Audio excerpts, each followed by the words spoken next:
Today I want to share with you how I made this caddy for our homeschool supplies that we keep at our homeschool table. So I found this box at Michael's and it was on clearance for only $4.99, and I thought that it would make a perfect little caddy to put on our homeschool table.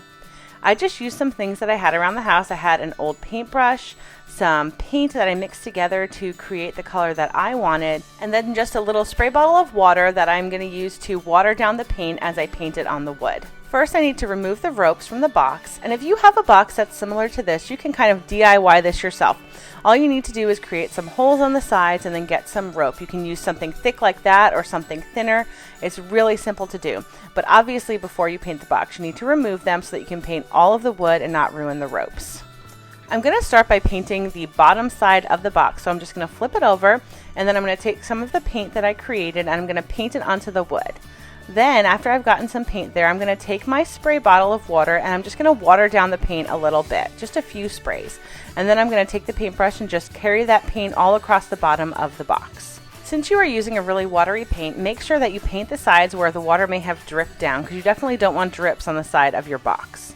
Before the paint has completely dried, you're going to want to go ahead and take a little paper towel, and you're going to use that towel to just wipe off a little bit of paint and let the grain of the wood show through just a little bit, because I'm going for more of a weathered look here. See how the grain of the wood is showing through? That's exactly the look that I'm going for. Now this is completely up to personal preference. You can wipe more off or leave more of the paint on. It's however you want it to look, but I wanted to make sure I could see some of the grain of the wood showing through. Now I'm just going to go ahead and take some paint, spray it with a little bit of the water from the water bottle to thin it out, and then just paint the rest of the inside of the box. Now, to paint this entire box did take me a little while. It took about 10 minutes to kind of paint in all of those cracks and crevices and everything. But in the end, I really liked the finished look, so it was definitely worth it for me. And on top of that, this box was only $5. Plus, I used supplies that I already had around the house, so there wasn't any added cost. Now I'm going to want to go in there and make sure I get all those little spots on the side. So I'm taking a smaller paintbrush to paint in there because my large paintbrush doesn't fit. And then I'm just going to kind of go over it with the big one and then wipe it down with the paper towel again to let that wood grain show through.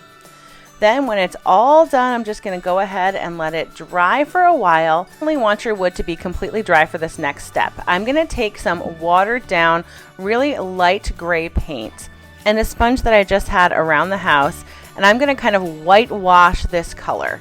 I want it to look weathered, I want it to look worn, and so just adding a little bit of this watered down white paint really has a nice effect on the wood, and it doesn't cover up any of that wood grain that I want showing through.